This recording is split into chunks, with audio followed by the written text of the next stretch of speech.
Dr. Jill Stoddard, welcome to Shrink Wrap Radio. Thank you so much for having me. I'm so pleased to be here. Well, I'm pleased to have this opportunity to meet you and to find out about your work. And we're going to be discussing your latest book, Imposter No More.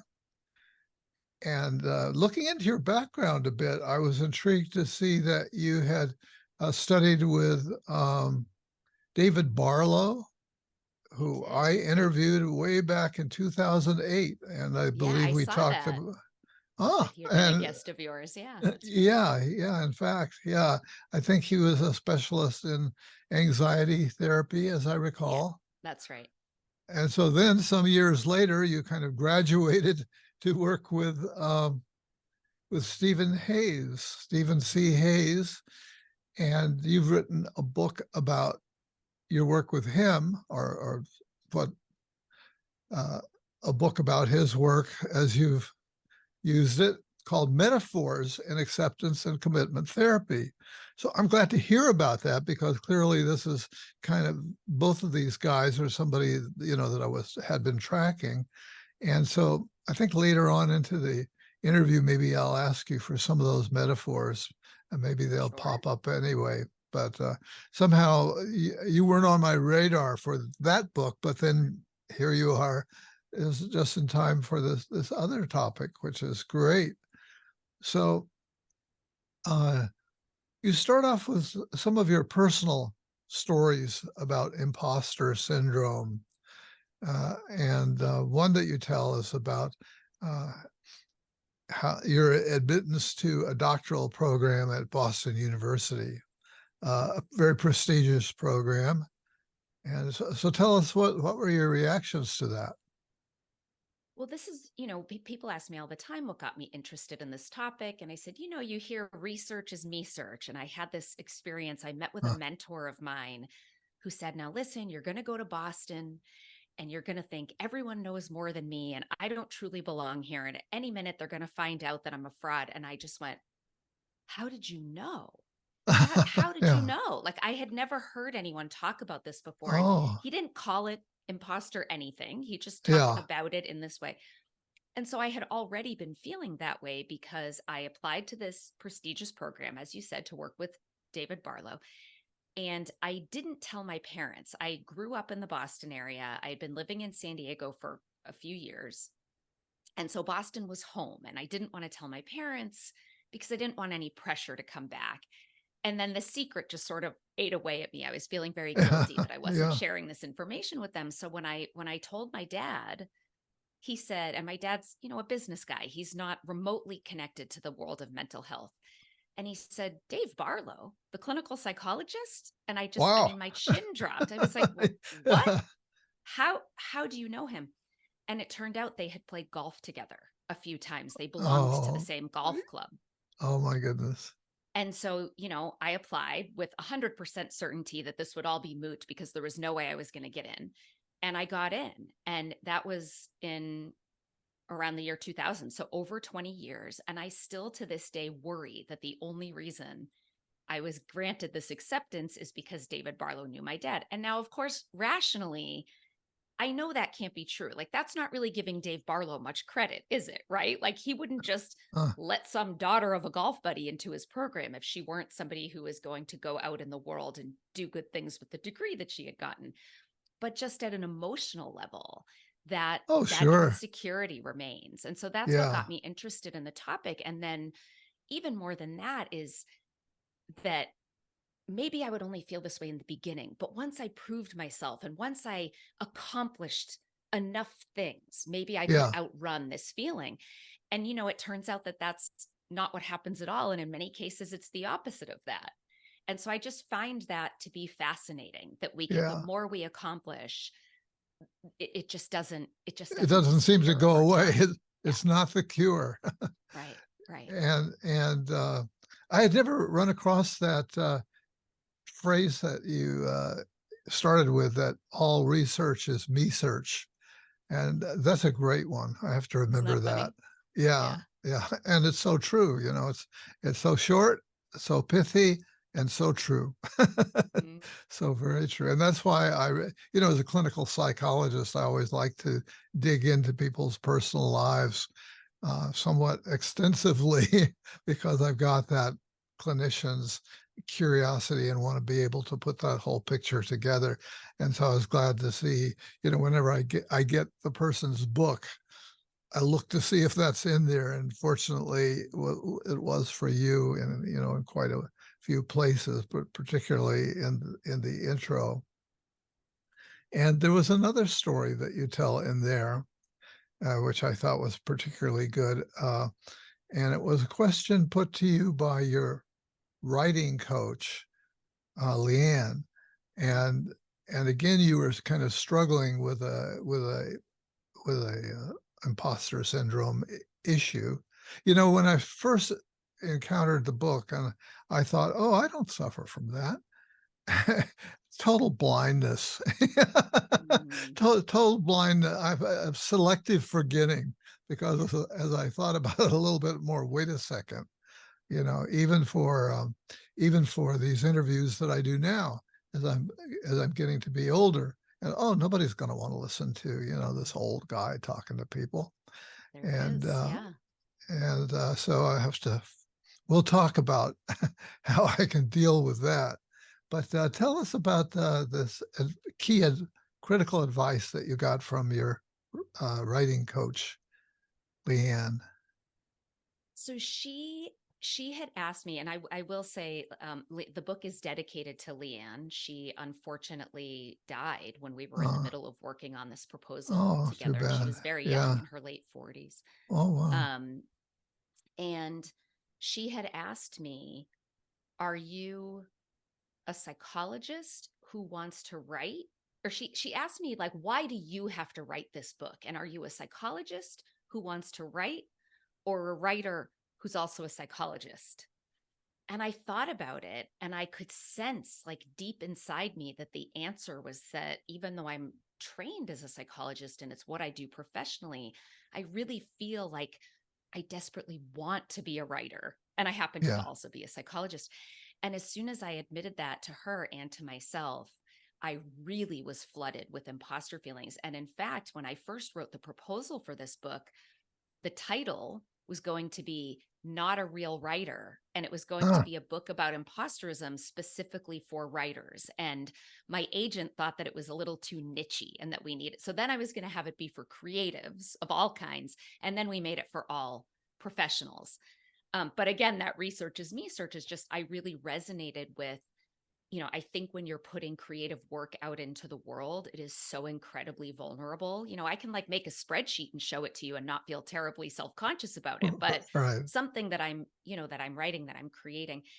And, the more I talk about this, the more I hear that artists of all kinds, especially if they don't make their living that way, if art in any form is like a side hustle, that this is a place where a lot of people experience these imposter thoughts and feelings because you don't feel like you're a real, painter, sculptor, writer, Yeah, yeah. whatever the case may be. Yeah. And I think, in fact, as you looked into it more, you discovered that, uh, and you had written books already. You had already written books and you'd True. achieved a lot as a writer already, but somehow that wasn't enough. And then one of the things that I think you've discovered as you've continued is that it's not limited to artists and creative people, but there are lots of situations. Anybody who gets the job that they really wanted, or something like that, or the raise, or whatever. Uh, Tell us a bit about that. Just Yeah. how widespread is it, do you think? So it's estimated to affect up to 70% of us at some point in our life. And so, for anyone who's watching on YouTube that can see the book in the background, their actual title is Imposter No More, but the word syndrome is there in light gray letters crossed out. Because really, this is not a syndrome, right? If you look up the definition of syndrome, it says something about disease, disorder, psychological Mm, issue. And of course, if 70% of people experience this, it's just normal, right? It's uh-huh. it's not a syndrome. There's a shockingly small number of done research studies about this. There's tens of millions of Google hits, but not really good science. But with what we do have out there, at least, are some hypotheses that experiences of marginalization may also make this more likely, right? So, like if you're a woman who's gotten messages that you don't belong in men's Mhm. spaces, if you're in the LGBT community, if you're a person of color, we live in a culture where we get messages all the time, both overt and covert, that we don't belong at certain tables, that we don't belong in certain Right. spaces. And so, Yeah. this is just a normal reaction to a lot of normal experiences, not nice experiences, but common kinds of Yeah. experiences. So of course it's really not a syndrome. It's very widespread. Yeah. Yeah, I guess the reason I rejected it initially for myself was I was thinking of some of the famous stories about imposters, like The Great Imposter. There was a movie and a very popular story about that. And actually, the guy that was about, I'm going to block on his name now, uh, taught at my high school after I left and and read about it later. So that is But he amazing. was an But these, actual imposter, right? yeah, yeah, Right. And of course, this is the opposite. We fear we're going to be outed as frauds, but we're not actually imposters in any way. And, I think one of the things that's really interesting about this phenomenon is that it comes up in the spaces that we care the most about. Right? Like I joke that like nobody's laying awake at night worrying about whether their favorite show is going to come back for another season, even if they really love the show. yeah, The things that we worry about, the places we fear we're going to be outed for being incompetent, are the places that really matter, where we want to contribute something to the world, to be skillful, to be creative. And, typically pain tells us to run, right? If you put your hand on a hot stove, you want to take your hand away and avoid a burn. But when it comes to emotional pain, I think often if we're feeling distress, it's really a sign that we are exactly where we're meant to be because this is something that matters. And so instead of running away, we really should be looking at that and leaning in. yeah. I wonder if part of the phenomenon also includes the part of us that tends to weight criticism much more heavily Mm-hmm. than than everything else. Yeah. If I hear one criticism of my podcast, it's really hard not to just obsess about that and feel like, well, maybe it's time to throw the whole thing in. Yeah, 100%. I mean, we have that negativity bias that I think evolutionarily was adaptive. It's more protective. There's more of a survival advantage Right. to avoid uncertainty, to worry about what's up ahead around the corner. We human beings didn't have the claws and the fangs and the running at high speeds. We had each other. So checking our status, do I add value? Am I good enough? Would prevent us from being ousted from our tribe, which would literally be a life or death situation. And so I think we've Right. really evolved to have these worries and concerns. And Mhm. again, another reason why it's normal and not really a syndrome. And where that's where a lot of that social comparison comes in, and that the negativity bias is that cognitive bias where we overestimate the likelihood that bad things will happen and underestimate our ability to cope with it. So you're 100% right, paying attention to that one piece of data. Yeah. And it's meant to protect you from humiliation, from failure, from being kicked out of, your group of people. But depending on how we respond to it, it can be more harmful than helpful. Um, the question comes up, is there a cure? And the fact that you say, well, it's not a disease, so I guess the answer has to be no then, There right? does appear to not be a cure. I mean, I think it's just like it seems to be the case that nearly every human has some version of an inner critic, that voice that says, I'm not sure I'm good enough. Yeah. um, that this isn't a pathology. This is just how we've been wired for the last couple 100,000 years. And so there doesn't appear to be a cure. And what's interesting is most of the books or articles or blogs that are out there kind of do try to sell the treatment as a cure, that like, okay, you need to learn how to have more confidence, you need to build your self-esteem, you need to change those negative thoughts into positive thoughts. And certainly if someone is capable of doing that, if that works and that helps you to go after the life you want, that is great. But for most of us, we find that that really backfires, right? So like, I could sit here and give you all the reasons why that one bad review doesn't matter. And let me read off your resume to you. And let me tell you, remind you of all the amazing successes you've had, David. And your mind is going to go, well, yeah, but, Right. well, yeah, but, and you're just going Yeah. to give me an opposing data point. That's just how our brains work. And Yeah. so we end up in this battle of like trying to feel better about ourselves and then often waiting to do the thing until we have more confidence or self-esteem or positive thinking. And that's really a trap. And what's different about this book is that it's not about changing all those thoughts and feelings. It's about changing your relationship to them so that you can go after the life you want, even in the presence of difficult thoughts and feelings. Yeah. I wanted to challenge that a little bit because you've studied with people who I think are classified as behavior therapists, Mm-hmm. right? So, Yes. so that makes me, one would ask, well, isn't there a behavior therapy approach to working with this, which maybe it's not a cure, but it's somehow falls No, into that's the exactly therapy right. camp. Yeah. Yeah. I don't think it's a cure, but it allows you to live your life. If you're a behaviorist, what you want to change is behavior. And all the books that I write are based on acceptance and commitment therapy. So that you had mentioned working with Steve Hayes in the past. And ACT is actually it's based in radical behaviorism. Um, so the idea is to change behavior, but not to try to control thoughts and feelings. Yeah. We manipulate the context in an effort to change behavior so that people are living their lives in line with their most deeply held personal values. But I my education was like a traditional CBT, cognitive behavioral therapy, where you do right. learn how to change your Yeah. thoughts. And again, if that works, right? Like if I'm sitting in traffic and I'm thinking, this stinks, I'm going to be late. Why don't these people have jobs? Why are all these jerks on the road? That's going to make me feel stressed and tense. And I can stop that and go, okay, Jill, chill out. It's just traffic. It's not the end of the world. You'll get there when you get there.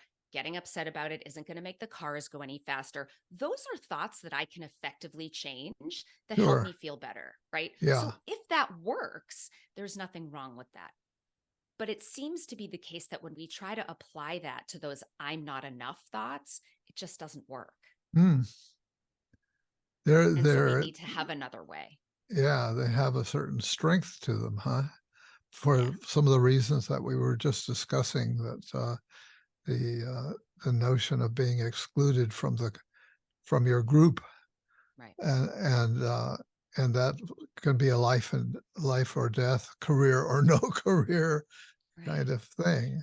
And even now we know, so much research, the longest longitudinal study ever done out of Harvard, we now know that quality relationships are the biggest predictor of mental and physical well-being for humans. So that again, when you look at those I'm not good enough stories, Oh, so yeah, often they boil down to a fear of disconnection, a fear of being excluded or rejected, because we yeah, humans need each other literally to survive, even though it yeah, wasn't to survive, you know, saber-toothed tigers like it might have been then. It's different now, yeah. but we still do need quality relationships in order to thrive as human beings. One of the CBT notions that kind of speaks to me, even though I don't identify with being in that camp, but as a human being, it makes sense to me um, that we have to kind of be on guard against negative thoughts that bring us down and so on, repeating negative messages to ourselves. And one of the ways that made sense to me was I came up during a time when I was really fascinated by all these martial arts movies and Mm. ninja movies and so on.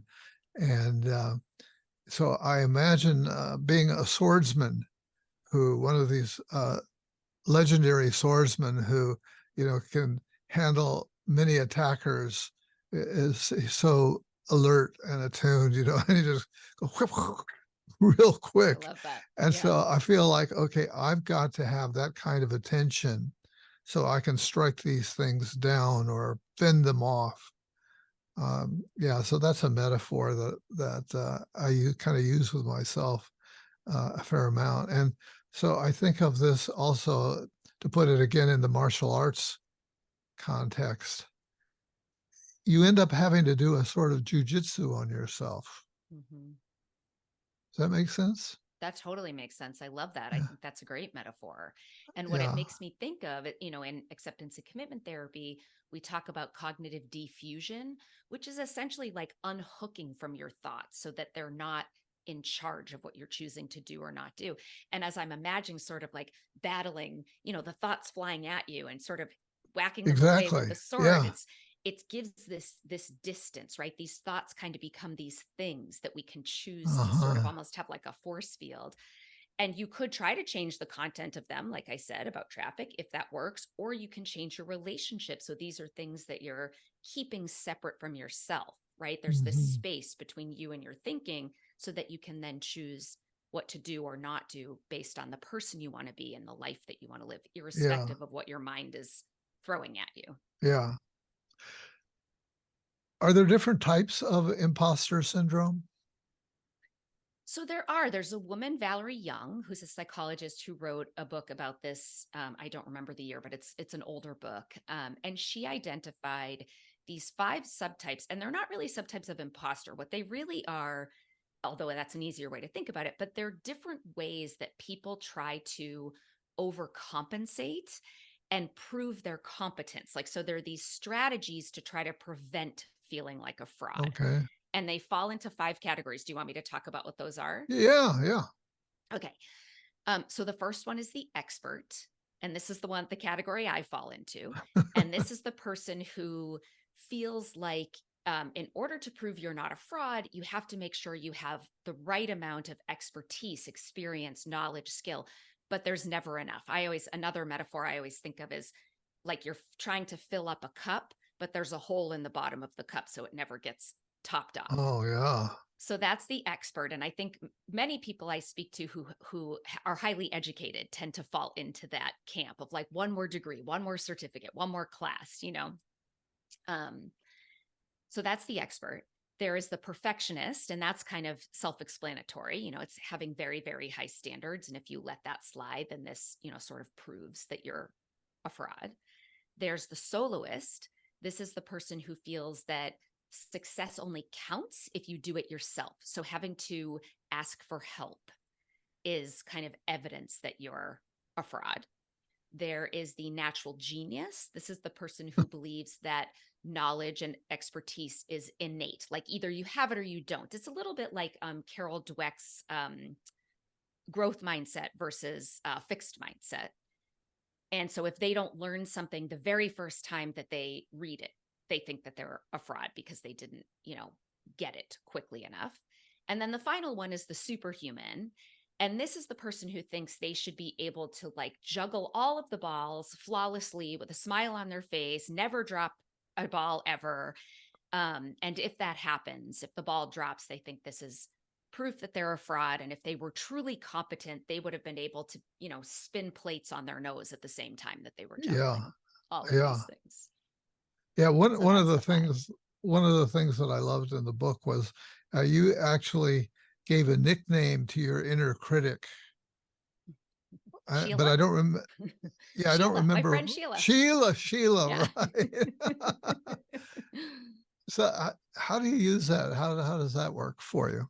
So that's another cognitive diffusion technique. So it's really a way, what we often do is we see the world like from our thoughts. We treat our thoughts like they're truths with a capital T, and we just, listen to what they say and do what they tell us to do without giving it much thought, kind of like on autopilot. And so naming your inner critic, and whether it's Sheila or, the big mouth or the dictator, it doesn't have to be a human name, but it could be. It sort of creates a little bit of that separation so that I can go, okay, Sheila, I hear you. I know that you're just trying to protect me from failure and humiliation, but I've got this. And it's not a way to try to shut up that thought or to suppress it, because we know the more we try to do that, research shows very clearly that that actually makes your thoughts have greater strength. Like even right now, if I said to you and all of your listeners, whatever you do, just don't think of a red balloon, you're immediately going to think of a red balloon. And the more you try to push the red balloon away, the more that red balloon is going to appear. And so naming the inner critic is not a way to say, shut up, Sheila, go away, Sheila. It's more to say, like, okay, I acknowledge that you're here. I know what you're trying to do for me, but I've got this. Like, I'm not going to listen to these thoughts in terms of me choosing what to do. Now, if the thought says you didn't pay your rent and the rent is due tomorrow, that's a thought I want to choose to listen to if I care about keeping a roof over my head. Yeah, Right. right. But if the thought is saying, you're such a terrible mother, you might as well just up and leave your children. They'd be better off without you. That's a thought that I'm going to stop and go, okay, Sheila, settle down. This is a Right. bit much. Yeah. And Yeah. and maybe choose not to listen to that one in quite the same way as I might to the you should pay your rent thought. Yeah. Some of these ideas sound very familiar from other therapeutic approaches that Absolutely. kind of recognize this, whether they're called subpersonalities or, you know, things like underdog, various other terms. So it doesn't sound, it's good. That gives it, I think, a certain legitimacy right there in my mind, that Yeah. different perspectives have really come up and recognized this phenomenon that you're describing. I don't know if you've had this experience, but I find the longer I'm in this field, I think when you start out your education, sometimes there's this my camp is right, your camp is wrong sort of Right. weird fighting. And the longer I do this, the more I have the thought, we might all be speaking a different language, but at the end of the day, Yes. we're kind of saying the very same thing. Yes. Yes. I really think And so. Steve Hayes will say that ACT has many, many influences, including Buddhism and other Eastern religions. Yeah. But Gestalt, humanistic, and of course, behaviorism, it's a radical behavior therapy. So there have been many, many influences. Yeah. Yeah. The Psychology. whole mindfulness movement certainly relates to what we were talking about earlier, Yeah. the uses of attention. And yeah, I don't identify with being a behaviorist primarily, but Steve Hayes's work really challenges me in that area. I have to say, wow, this makes a lot of sense. And David Burns is another person, if you're familiar with him, who's just, it all sounds so common sense and everyday, just obvious. Yeah. So, yeah, so Well, I it's will great. say when I discovered acceptance and commitment therapy, I started living it in my own life. And the goal of ACT is just to build psychological flexibility, which is our ability to be in the present moment, in the presence of thoughts and feelings, ones we like, the ones we don't, and to make choices based on values, right? Who we want to be, what we want to stand for in the world. Yeah. And once I started living my own life that way, I just saw a dramatic shift in everything. I mean, I think it's an incredibly powerful and simple, not easy, but simple way to think about. I just have this one goal, and it's to be psychologically flexible whenever I'm faced with a choice. And it's been really powerful for me and for my clients too. I think Lady Gaga has spoken about deriving a lot of benefit DBT. from that approach. I Was think it it was DBT? DBT. Yeah. Yeah. Oh, She okay. talked Yeah, openly you're about right. doing DBT, and they share some things in common, mindfulness Right. being one of them. Yeah. Yeah. Yeah. Yeah. And, when you were speaking of Buddhism and Zen, one of the Zen stories that came to mind when you were talking about the perfectionist, the first of the 5 categories or strategies. And there's this Zen story of a professor who goes to the wise person, to the Zen master, and the Zen master is pouring his tea for him, and you probably have heard this story, and he just keeps pouring and pouring, and the professor says, "Oh, you're putting too much in the cup; it can't hold anymore." And just so are you. there's no room in your mind for anything else. And so that's another thing that I haven't reinforces. actually heard that one. That's new to Oh, me. yeah. Yeah. I'm showing my history here. Zen Flesh, Zen Bones is a wonderful book that you would enjoy. That's full of little stories like that, little Stories. What's it Zen called? Zen parables. Flesh and Bones? Zen Flesh, Zen Bones. Okay, I'll have to look it up. Yeah. I think you'll be glad. You'll find ways to work it into your work, I'm sure. Yeah. Um, so part of what you're advising, and I'll let you rhapsodize about this some, but in your book, what you found that was really important for you that you needed to do was to hold your outcomes lightly. I loved also you've got a wonderful YouTube video out there. I don't recall if that was in there or not, but that may have been an element in that presentation as well. With the pen exercise? Yeah. Is that what you saw? That's a TEDx talk that I did. So, and TEDx is on YouTube. So that must Yeah. be what you saw. Yeah. Yeah. Yeah. I think this is a critically important, um, I don't know what to call it, sort of lesson that we all need to learn that is very, it's in opposition of what we're typically taught in our like Western culture. And what we're typically taught is that success means you achieve some outcome. You know, you have a goal, and many goals are outcomes. They're outcome related. So if I think I give the example in the book that if I had a goal for this book, certainly it would be to land on the New York Times bestseller list. Isn't that what every author hopes to happen? But I think the number of books that actually make the list are like 0.05%, if I'm remembering that correctly. Huh. And you can write a great book and you can do all the right things, but there are a number of factors that determine whether a book lands on that list.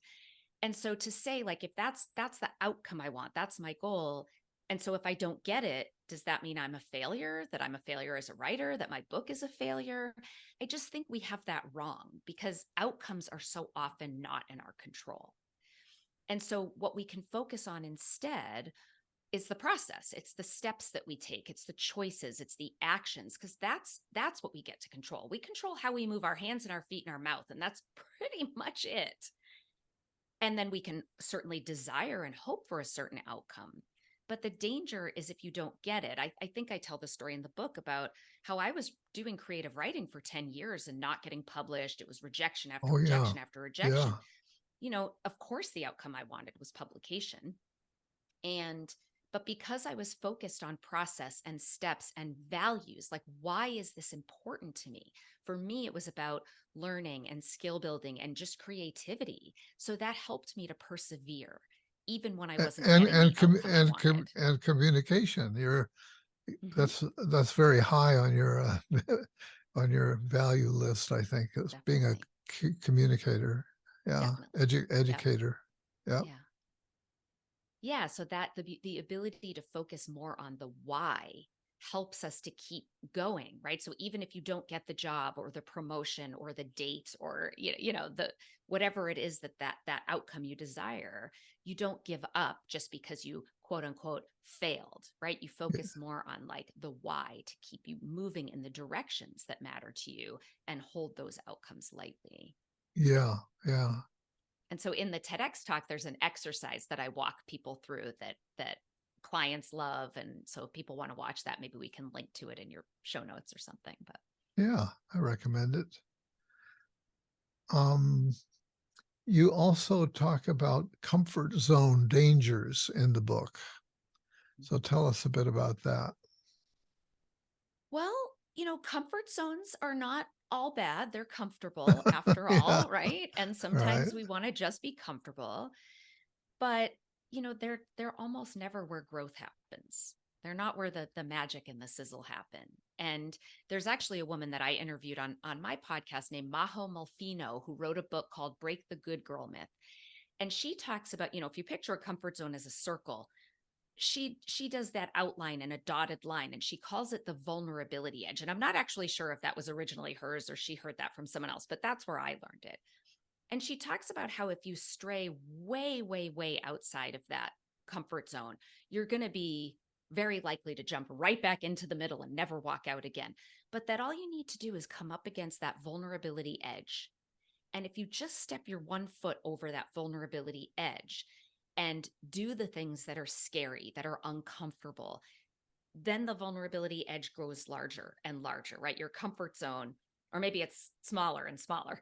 Or no, more and more things become comfortable. I said that right the first time, and that edge starts to stretch further. Yeah. So it's like, what's one thing you can do to get outside of that safety zone? Not because it's like no pain, no gain, not for the sake of being scared, but because it means doing something that's important to you, that really matters to you. And I think where I have gotten the most practice with this is through podcasting. When I first started podcasting, I felt like a complete fraud because I don't know anything about podcasting. And when I would want to ask guests to be on that I saw as being, famous, of course, famous in psychology, not famous to anybody other than us, probably, but I would have these like, who do I think I am? I can't ask this person to come talk to little old me. I'm nobody. And I would step out of that comfort zone and I would ask. And sometimes I got rejected. And guess what? No big deal. I could handle that. But lots of times, people who I never thought would say yes said yes. And what an Yeah. incredible opportunity. Yeah. And then, of course, I'd be very nervous to do the interview. And again, I have to be outside of my comfort zone to do that. But now that I've been doing this for a few years, it's gotten easier and easier and easier. Well, what's the name of your podcast? You've got the world intrigued now. So what if they want to uh, listen to that? yes, thank you. It's called Psychologists Off the Clock. And we do just like you do. We interview experts in psychology, very often book authors, about all different science-backed Yeah. ideas in psychology. Yeah. And I went through the same thing when I started doing it so many years ago. I think it was 2005 is when I started doing Wow. it. So, I, so I there were think you maybe, said you have like over 800 episodes at this point or something, right? it's actually more like over 1,000. Oh my Uh, gosh. Wow. yeah, it's 800 in shrink wrap radio, but I also had another one called Wise Counsel, which Uh-huh. is where Great names. yeah. And so there's at least another 300 there.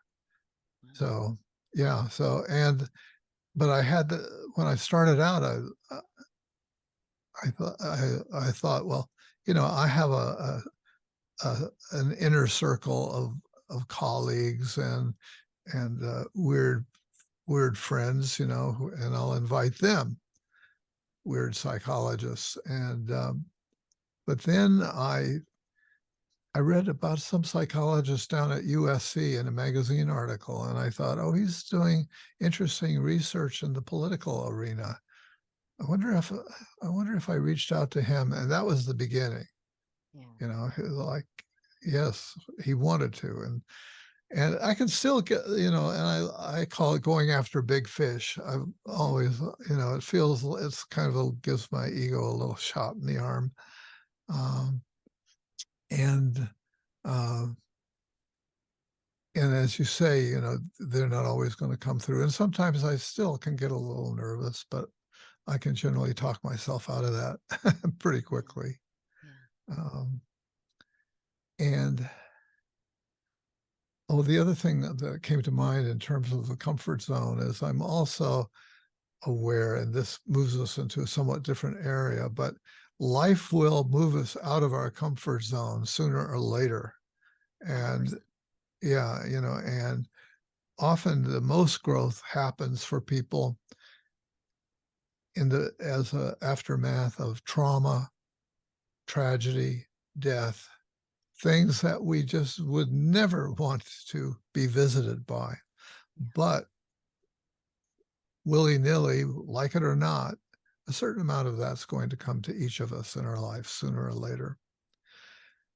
And so to me, that's just further proof of the principle. And I suppose one way of dealing with that is to learn flexibility and be practicing for that event by 100%. by making It's like the making price of smaller risks. admission. Yeah. Yeah, right. Exactly. And I think, the price of admission to being human is having pain. And the more I sometimes tell my clients, I've been practicing ACT and psychological flexibility personally in my life for over 20 years, and I'm more anxious than I've ever been. And I say, that's the bad news. They're like, what? But I'm here. I thought you were going to make me feel better. But the reason I'm more anxious is because I'm stepping out of my comfort zone and I'm being brave and I'm Uh-huh. doing things that are hard. And so that comes with pain. And back to what you were saying about like in life, life is hard. It is going to throw you out of your comfort zone. And it's like if you are going to love someone, you're going to risk loss. You know, if you Yeah. want the joy of being reunited with someone, you have to miss them in order for that to happen, right? Like we don't just get the emotions we like and avoid the emotions we don't, because really they're two sides of the same coin, Yeah. Yeah. right? Well, all right. Well said. And I think if you hide in your comfort zone, there's a illusion that you're avoiding pain, but then you're just visited by the pain that comes when you're not living the life you want to live, right? Yeah. That like Yeah. you know that Right. you're not getting out there and being brave Right. and doing the thing, and so then there's the Yeah. pain of knowing you're being avoided. Yeah. So Yeah. like either way you have to deal with pain. So do Yeah. you want the kind that comes by living big or the kind that comes with living small? Yeah. Now, late in the book, you talk about the importance of community. Can you say a bit about that? Yes, I sometimes think I wish I put that chapter earlier because, you know, I forget what the statistic is, but lots of people peter out on self-help books before they get to the end of the get to the very end of the book, right? They read like Yeah. 50%. Um, but I think this is so vitally important. You know, we were talking earlier about all this research that shows how important quality relationships are to our physical and mental well-being. And I think community is a place that when we struggle to get out of our comfort zones, it is really a space where we can get bolstered. You know, I tell a story about how I had run for an office and I didn't even get on the ballot, let alone get elected. And the next year when the opportunity came around again, I was just really scared that that failure felt big to me, and I felt like it would be humiliating if I Yeah. put myself out there again and failed. And it was because of a community, a professional community of women that I was part of, that really said, no, you should do this, you're great, we believe in you. And I also knew, but even if I fail again, they'll be there. So they helped me to be brave, and I knew they would also help me if I was in pain, if I didn't end up getting the outcome that I had wanted. Yeah. um and I think that we humans really, really need to lean on each other. And now more than ever, with all of this crazy divisiveness that has happened over the last however many years this has Oh, been yeah. happening. Right. Right. Well, that moves us into the last thing that you address in the book, which is change the world. That sounds very Easy. ambitious. Yeah. Yeah, easy. What in the world do you have in mind there? Just change the world. Yeah. Well, it's, you know, what I want to make the point about with this whole imposter syndrome thing, you know, when the psychologists who originally identified this phenomenon, Pauline Clance and Suzanne Imes, way back in 1978, they called it the imposter phenomenon, but they thought that it only occurred in high achieving women. And I don't think it's a coincidence that shortly after that, it was like rebranded as a syndrome, right? Oh, this is a thing that happens to women. It must be pathological. It's a syndrome, especially because it was the late 70s, early 80s, right? Um, and so as we were talking about, it appears that maybe experiences with marginalization make these thoughts and feelings more common. So that is a systemic problem and an organizational problem. It is not an individual problem. And right now, the messages are like, oh, you have imposter syndrome. You need to go get help and fix yourself. And of course, I just wrote a book to do exactly that. Because if we're suffering, then I think there are skills we can learn so that this doesn't hold us back, or it doesn't make us get onto that like hamster wheel of achievement trying to outrun it. And we need to recognize that this is not really an individual problem. This is a systemic and organizational problem that needs to be addressed at that level. And so I give some suggestions in the book for if you are a person in a position of power in an organization, things that you might be able to do in that organization, but also as individuals, the things that we can do in more of a grassroots sort of way and hope that that change kind of trickles up, even though that defies gravity. But Yeah, right. and part of that is going back to getting out of the comfort zone. I think I say, like, there's a story about Gina Davis started this movement in Hollywood that's like if you can see it, you can be it. And it was attempting to get more women into traditionally male roles in Hollywood, or in being depicted in Hollywood. So, female police officers, military, etc., on television and in movies. And she had this hashtag, see it, be it, something like that. So that's one of the things I talk about is if you're a woman, if you're a person of color, if you're from a marginalized community, you might be the only person who has a leadership role in your C-suite or something like that. But to not shy away from that, because if you're the first, that takes a lot of bravery and, chutzpah and thick skin. But if you can be it, then the rest of us can see it. And that will help, more women, more people of color, more people in the Right. LGBTQ community know that these spaces are available to them, Yeah. even if they've been kind of given different messages for a very long time. Yeah. Yeah. Yeah. Speaking of spaces being available in organizations, uh, I joined a professional organization for a while, of a market research organization, which was me stepping out of my comfort zone. Was I got involved in market research for a number of years. And what I learned, since I had not been a big joiner, is there's always this power vacuum that they are hungry for people who will do the work, who will spend some time, put in some energy. And if you're willing to do that, you can pretty quickly rise pretty high, if not to the very top, in just about any organization out there. And I think that's one of the reasons maybe why sometimes the people who are in the top position, whether it's a business or whatever, they may not always have delightful personalities, but they were willing to pay the dues that it took to get into that position. Yes, but that also, like, in some ways ignores all the systemic issues that make it hard for women Yeah, to be those people, for people of right, color to be those people, right? Because we right. don't have systems in place for childcare. We know Yeah, that, women are still good. doing 60 to 70% of domestic stuff, even when they're the primary even when they work outside the home, but even when they're the primary breadwinner.